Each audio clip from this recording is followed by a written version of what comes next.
audio jungle.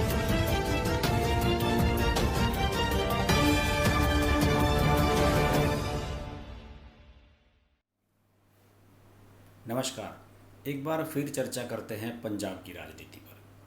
Punjab की राजनीति नई करवट ले रही है और अभी किसानों के संबंध में जो बिल लाए गए और उस संबंध में जो केंद्रीय कैबिनेट मंत्री हरसिमरत कौर बादल ने इस्तीफ़ा दिया, इसने पंजाब के लिए नई इक्वेशंस बनानी शुरू कर दी है।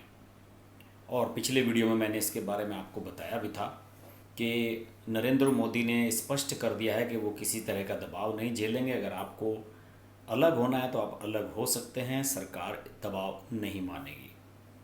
किसानों का मसला अकाली दल के लिए कितना इम्पोर्टेंट है ये सब जानते हैं, और ये जो बिल हैं इन्हें पास कराना केंद्र सरकार के लिए कितना इम्पोर्टेंट है ये भी सब जानते हैं। अब सरकार इस तैयारी में है कि इन बिल्स को राज्यसभा से भी पास कराया जाए और उसके लिए किस किस की मदद ली जाए।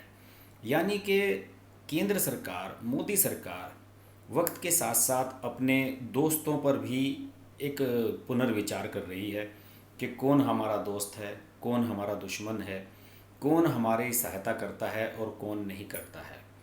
अगर शिरोमणि अकाली दल ने इस मुद्दे पर पार्टी से अलग स्टैंड किया, बीजेपी से अलग स्टैंड रखा, तो उनका साथ छोड़ दिया गया।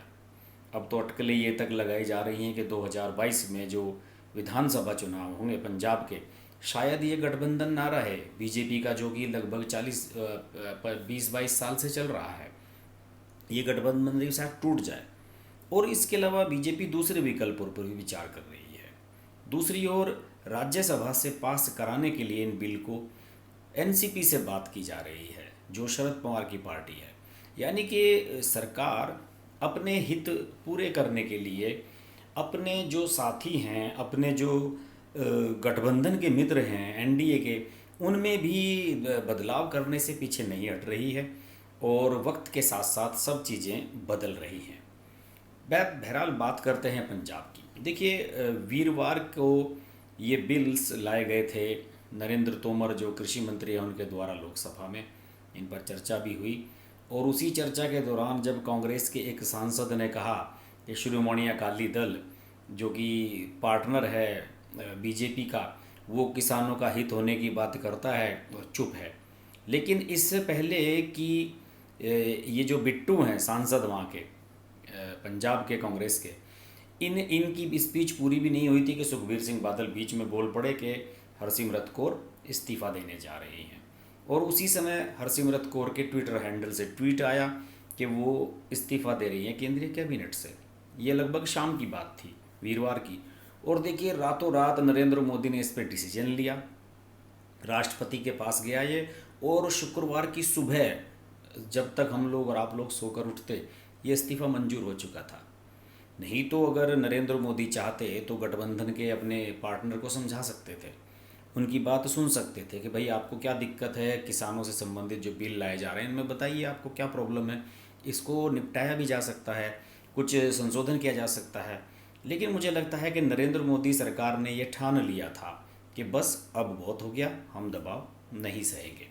इसके बाद बीजेपी के जो अध्यक्ष हैं जगत प्रकाश नड्डा, उन्होंने अब पार्टी के मुख्यालय पर एक प्रेस कॉन्फ्रेंस की शुक्रवार को, जिस दिन ये इस्तीफ़ा मंजूर हुआ, और उसमें उन्होंने साफ कहा कि हमारी सरकार जो है गरीब, गांव, किसानों, इनके लिए काम कर रही है और हम दबाव की राजनीति नहीं करते हैं, हम दबाव की राजनीति बिल्कुल बर्दाश्त नहीं करते हैं, और ये नरेंद्र मोदी का स्पष्ट संदेश है। अब सवाल ये उठता है कि अगर शिरोमणि अकाली दल नहीं तो बीजेपी फिर पंजाब में कैसे आगे बढ़ेगी। दरअसल पंजाब में बीजेपी की स्थिति बहुत ख़राब है। पंजाब में 117 विधायकों वाली विधानसभा में 79 विधायक कांग्रेस के हैं, कैप्टन अमरिंदर के, और दूसरे नंबर की पार्टी यहाँ आम आदमी पार्टी है जिसके 19 विधायक हैं, और बीजेपी यहाँ चौथे नंबर की पार्टी है। शिरोमणि अकाली दल के 14 विधायक हैं और बीजेपी के 2 विधायक हैं। तो यानी कि यहाँ बीजेपी हमेशा छोटा भाई बन के रही है, सेकेंडरी पार्टी है। जिस तरीके से हमेशा से दूसरे कुछ राज्यों में बीजेपी रही है पार्टनर्स के साथ, कुछ भूमिका यहाँ भी इस तरह की है। लेकिन अब बीजेपी इससे बाहर निकलना चाहती है। बीजेपी ये चाहती है कि अब पंजाब जैसे स्टेट में अपनी पहचान खुद बनाई जाए, और बीजेपी को ये सेंस इस बात से आया है कि 2007 और 2012 में दो लगातार योजनाओं में अकाली दल और बीजेपी की यहाँ सरकार रही, और उसके बावजूद एकदम से अकालियों का ग्राफ नीचे आ गया। कहीं ड्रग्स का मामला, नशे की तस्करी का मामला, सुखबीर सिंह बादल के साले का मामला, रिश्तेदारों का मामला, तो ये सब चीज़ों से अकाली दल इतना डेंट हो गया, अकाली दल की इमेज इतनी ख़राब हुई कि बीजेपी को लग रहा है कि कहीं इनका साथ लेकर हम भी कोई गलती तो नहीं कर रहे। वरना प्रकाश सिंह बादल के लिए तो मोदी के दिल में बहुत सम्मान है। आपने कुछ तस्वीरें देखी होंगी, जब प्रकाश सिंह बादल से मिले थे मोदी तो उनके पैर छू लिए थे मोदी ने। प्रकाश सिंह बादल अटल बिहारी वाजपेयी के दौर के नेता हैं, लेकिन सुखबीर सिंह बादल की जो कार्यप्रणाली है शायद नरेंद्र मोदी को पसंद नहीं आ रही है, और अब बीजेपी चाहती है कि इनसे किनारा किया जाए। अब इसके सबसे बड़ी बात यह है कि इसका विकल्प क्या बचता है।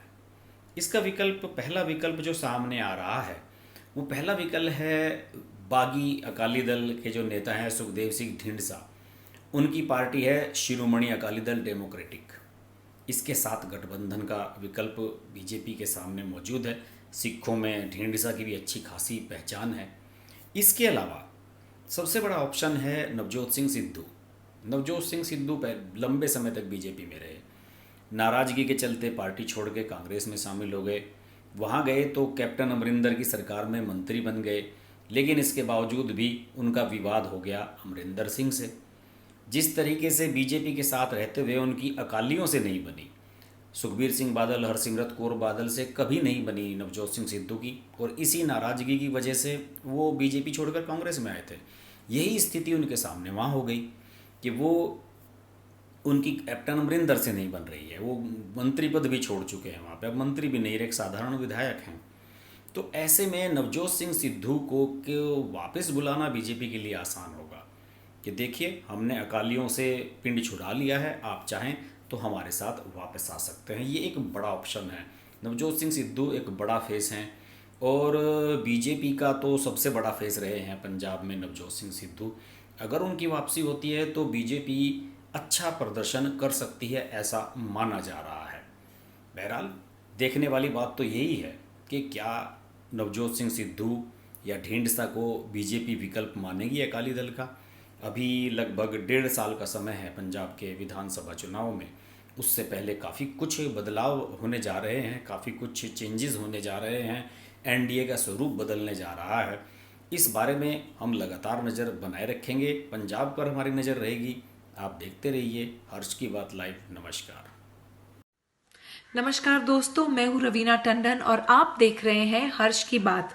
हर्ष जी एक बहुत ही सीनियर और बहुत ही समझदार जर्नलिस्ट हैं एंड मेरे मित्र भी हैं। तो बहुत खुशी है मुझे आपको बताने के लिए कि उनका ये जो YouTube चैनल है बहुत ही कामयाब है, और उसके लिए मैं उनको बहुत मुबारकबाद देना चाहती हूँ। एंड एक चीज़ ज़रूर कहूँगी उनके लिए कि वो बहुत एक अच्छे इंसान भी हैं। इंसान होना बहुत ज़रूरी है लाइफ में, क्योंकि वो अपने आप अपनी लिखावट में आ जाता है। तो बहुत ही कम ऐसे हमारे होनहार जर्नलिस्ट रह गए हैं हमारी इंडस्ट्री में जो सोचकर और समझदारी के साथ, रिस्पॉन्सिबिलिटी और जिम्मेदारी के साथ आर्टिकल्स लिखते हैं। सो कॉन्ग्रेचुलेशंस हर्ष जी, एंड आप लोग ज़रूर देखिए, लाइक कीजिए हर्ष की बात।